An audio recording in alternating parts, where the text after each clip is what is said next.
Ah, the classic superhero, Skull Kid. So I'm sure you're wondering why we only have, 3 subscribers and why we had like 54. Well, the easiest way for me to explain it is just we're starting over. Starting fresh. And I think that the best way to start starting fresh is to look back, starting in 2017.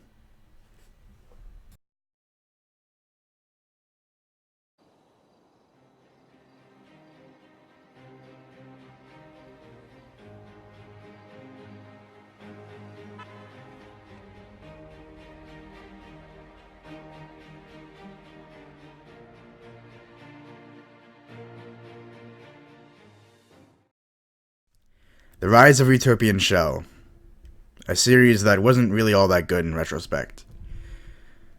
It all started with a boy named Timothy Ramos. He had a knack for creating superhero stories and pretty much just acting like a superhero and being pretty cringy. And he would go around in Grand Theft Auto 5 online lobbies, and he'd just dress up as a superhero and save people, from the griefers and people that were trying to ruin people's gun-running expeditions. And then there was a boy named Matthew Lichtenstein, me. And he just liked making videos. He, had a knack for it. He enjoyed it. He just didn't have any videos to make. So now these two met in school. And they became friends. And, they had no idea that, they enjoyed the same stuff. And then they found out. They talked to each other, realized that they both really enjoy making videos, or making superhero things, any combination of the two.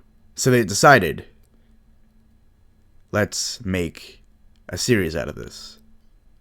And thus, Rise of Utopian Shell was born. And just as quickly, it died. It wasn't all that good. We enjoyed making it a lot. Like, we had so much fun with it, but the story was iffy. The character development was even more iffy. But, like I said, in the end, we enjoyed it. And now, to help me explain the Rise of Utopian Shell, I'd like to introduce a very good friend of mine to you, Timothy Ramos. Why, hello there, everyone.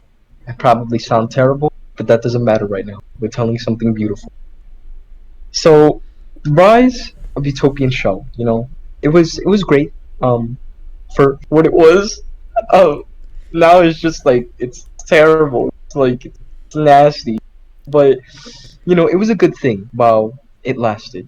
It was beautiful. There was dramatic stuff, a little bit too dramatic stuff, and it told an alright story. It definitely needed to be worked on. Timmy Boston had green hair at the time. I don't know what I was thinking. Nathan was extremely emo for no reason whatsoever. I mean, his wife got killed, but... Well, yeah, but... I mean, before his wife got killed, he was still emo. Yeah, he was still emo for absolutely no reason. And it was scary. I mean, the first episode was literally called Billionaires in Bathroom. But I don't remember why we called it that. I know. It was because we were downstairs in the basement of the import-export stuff. Oh, right, and he said, you can go to the bathroom. Like, when it was going to change into his superhero outfit, he said, you can go to the bathroom if you want, and I said, no, I'll just hide behind this pillar. Now I remember, yeah. Yeah, he hid behind, like, this big wall pillar thing. And it was pretty cool, it was like, oof. It was oof cool. Yeah, but like, the first season... The first season was it was there if it was finished, which was crazy, and it was beautiful. And then along the way, when we were doing somewhat of a season 2, because we technically did do one. Now this leads into some very scary, because we met a person. We're gonna call him Ming Ming, okay? Because I don't really want to say his actual name. Yeah, like I don't know if he'd want us to say his name. So Ming Minging is fine. Yes, it's offensive enough. He deserves it. I mean, I'm not trying to be rude, but no, yeah, no, I'm kidding. he was an all right guy, and Yeah. he made a respectable series. It was a spin-off essentially. It was like Yeah. we technically had 3 series running at the same time on different channels. There was Yes. the Rise of Utopian Shell, there was the Crimson Purge, and there was just Skull Kid, right? It was just called Skull Kid. Yes. Yeah, Yes. It so was. and they all interconnected. Events that happen in one could be in the other, just from a different angle, from that character's angle. Yeah. Um, so yeah, So what basically winded up happening was that everything else was on the Crimson Purge, like the rest of what happens at the end of the Rise of Utopian Shell. yeah, And the Skull Kid series was just Timmy Boston's perspective of the Crimson Purge series. right, Now, the thing with that is that there was supposed to be another series called Evil Generosity, and there was a trailer for it, but Evil Generosity got canceled. yeah, And that was the and that brought perspective. down everything essentially. Yes, that brought down everything. It Yeah, just went into pure destruction limbo. Yeah, because, yeah, everybody was conflicted. There was 2 directors, which wasn't good because me and Ming Ming didn't get along very well. And yeah, I haven't spoken to Ming Ming in a very, very long time. yeah, Um, but everything just collapsed. yeah, I mean, the first season of Rise of Utopian Shell is still on there. Unfortunately, there is no Crimson Purge. There is no Evil Generosity except the one trailer that's yeah. on the old channel. And what is it called? The whole Timmy Boston series is gone. So there's virtually nothing. Yeah. But that was the beginning of something way more.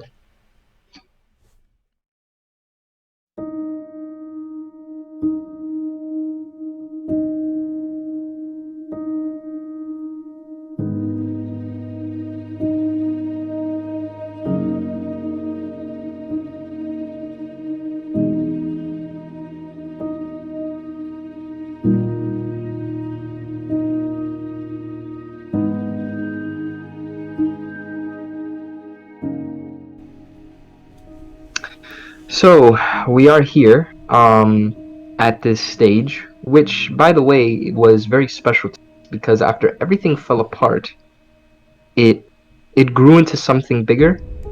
And I didn't honestly think this was going to get remade because of the whole thing with Ming Ming and everything like that, and because of all the we didn't do any proper scripting for Rise of the Utopian Show. We just did them, and whatever we thought in our head, we just did it. But then we got this opportunity to make the Man in the Black Hat, and I'm going to allow Matthew to continue the rest of this beautiful phenomena. So the Man in the Black Hat had pretty much 2 different lifespans to it. And it's really interesting because it could have gone 2 completely different ways, but it never really happened. I'll get into that, but first it was going to be made in the same idea as the Rise of Utopian Shell, except it would be scripted. So it would have the same, like, it would have pretty much the same crappy character movements and all that, but it would be scripted. The story would be better, but we knew that it couldn't just be a better story. We couldn't just be fine with that, because when the Man in the Black Hat started production, we knew that the Rise of the Utopian Shell wasn't good. We knew it wasn't good, but we wanted to make something better. And so I begged my dad, and mind you, I was like 16, so I didn't have any money on my own, but I begged my dad for about 6 months. Well, not that long, but I begged him for a while. Hey, can I get a computer?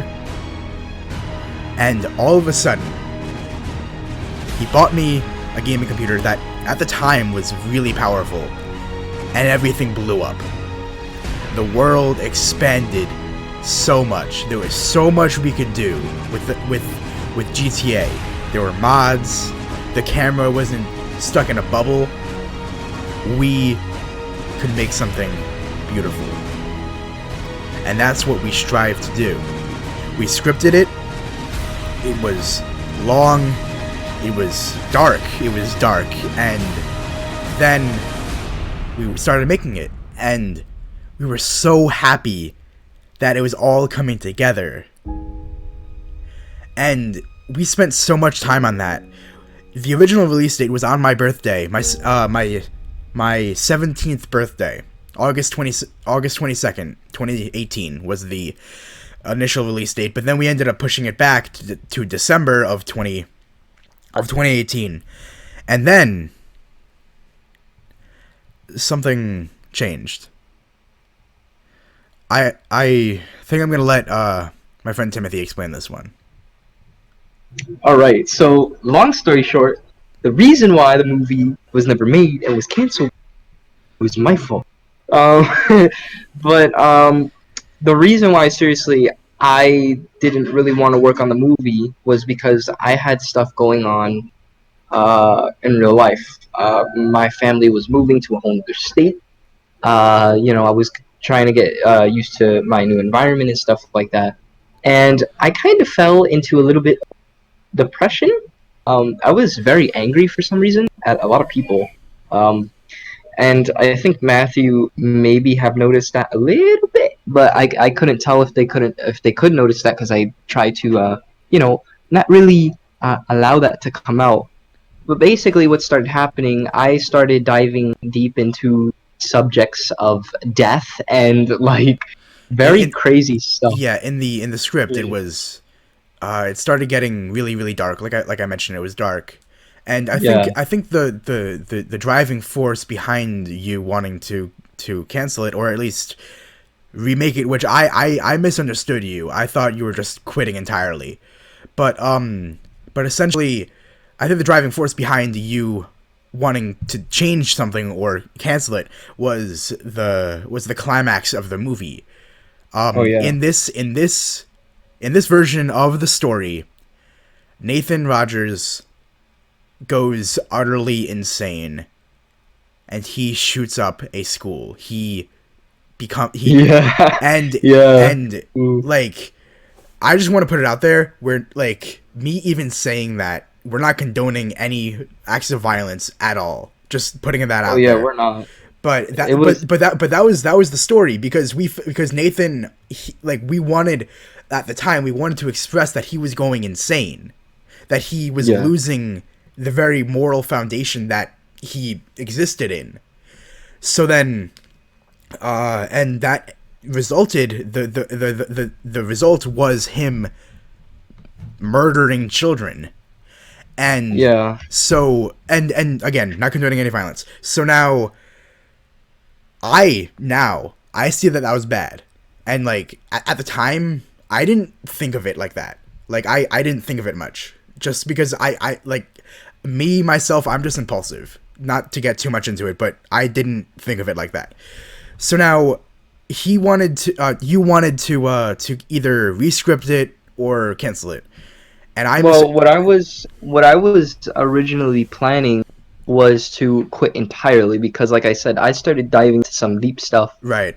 I eventually started reading the Bible and I became a full-fledged Christian. So I kind of left that because I was like, you know what, this doesn't go along with my worldview very much, Yeah, and the story I'm telling is very dark. and And it's bad. Yeah.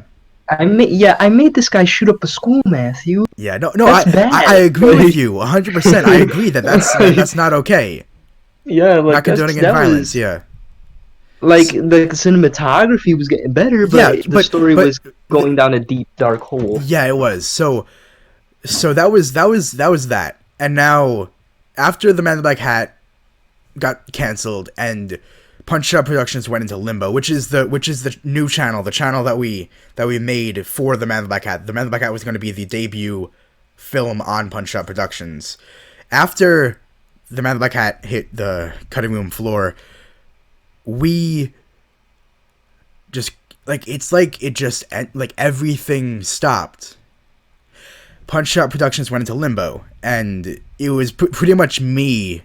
I was left to make stuff on there, and I'm not saying this like a bad thing toward you, Tim. I'm not saying that like you wronged me or whatever. I'm not saying that. Yeah, I understand. So Yeah, like, it's fine. so it turned into me running the channel, just making stupid little videos, and for the longest time, it was just that. It was just me making stuff and me, just being silly on there. And then I want to get into how our current project started to become a thing. And that's, funnily enough, a Dungeons and Dragons playthrough. Kind of. It was an RP. Like, it was Dungeons and Dragons esque. It was a RPG. Yeah. Yes. So now, we wanted, just for fun, you know, just for kicks and giggles, we wanted to make an RPG about like a tabletop role playing game where dice and stuff, that is an alternate version of the Man in the Black Hat story. And it was really interesting because the story went so vastly differently than it did in the Man in the Black Hat. Like, it had the same characters and stuff, with a few exceptions, and then it went into, but it went completely differently. Nathan's character, I felt like, was way different. Timmy's character wasn't even that important. So then, and then eventually we got into, why don't we make something like put the darkness of the Men in Black Hat behind, take all the stuff that I've been learning for myself about making stuff with all these silly videos, and take it all into a new project. And that's where something that we are incredibly proud of comes in.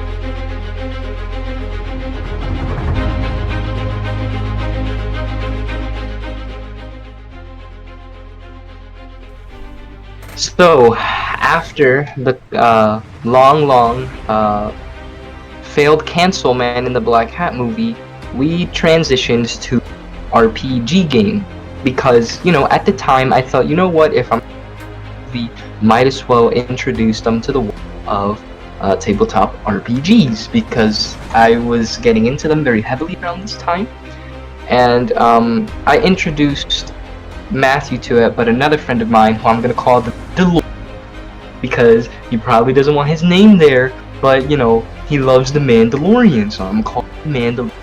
So me, Matthew, and my longtime friend since we were children, the Mandalorian, were playing this game, and we added in a new character to the story. Now this character added a lot of things to it. It opened the door to way more other characters. Yeah.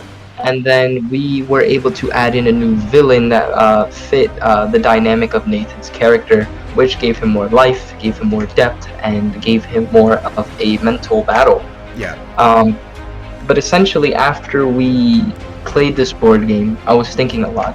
And I spent a lot of times thinking, and just basically crying out and saying, should I do this? You know, should I remake or rebirth this series? Should I approach Matthew about it? Because I know he wants to do it.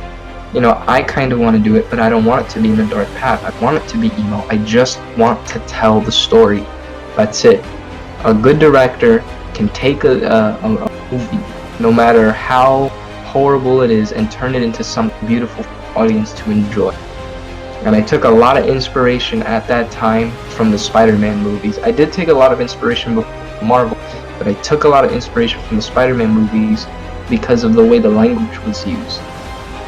Because very interesting thing about here is that I took out blasphemy, because obviously, like, I believe in God, well, I don't want to curse. Yeah. And I just took out curse words in general, because one, when we were recording The Man in Black, some people Didn't voice act Yeah. They didn't really problems. go with it, yeah. Yeah, who have problems with that, and I don't want to make them feel uncomfortable. For the sake of my sanity, I don't want to add them in, and just because I want to focus on the story. The language is important to each and every character. I'm not afraid to there. I'm not afraid of adding blood and gore if it's necessary. What I'm trying to get across is that the story is the most important thing, and it needs to make sense. The reason why Nathan shot up a school was because Timmy was at that school and he went insane and he shot the kids in the school, which it did make sense, but it was a little bit too much. We Yeah, have to have balance. You have to between making have, sense and not being too much. yeah, Yeah, yeah. But in this new story, I'm not gonna. We do add in a crazy blood hungry character, but he's not blood hungry and crazy to the point where he's gonna, shoot up children. He yeah, might. He might. That's up to but the people to decide, but we don't make him do that. yeah, Um, we add in a couple of other new villains that focus on Nathan, just so you know it won't go down that route again. Instead, it winds up down a different route of him having to understand uh, other people and not just himself.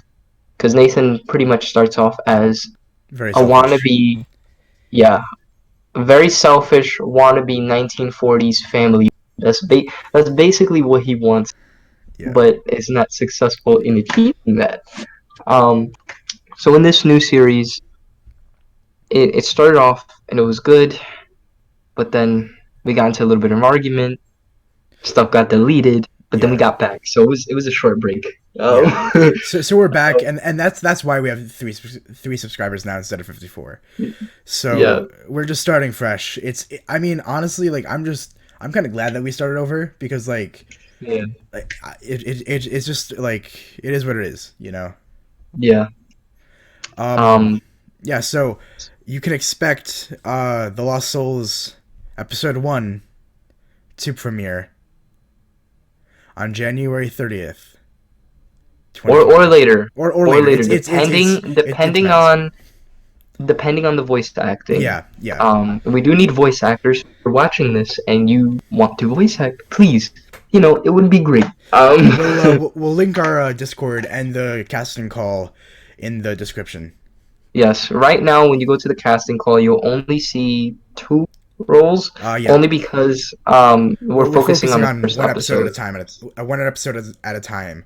So Yeah, once episode 1 is completed, like as far as like everything is put together, then we'll post a casting call for episode 2, and yeah, then so on and so forth. yeah.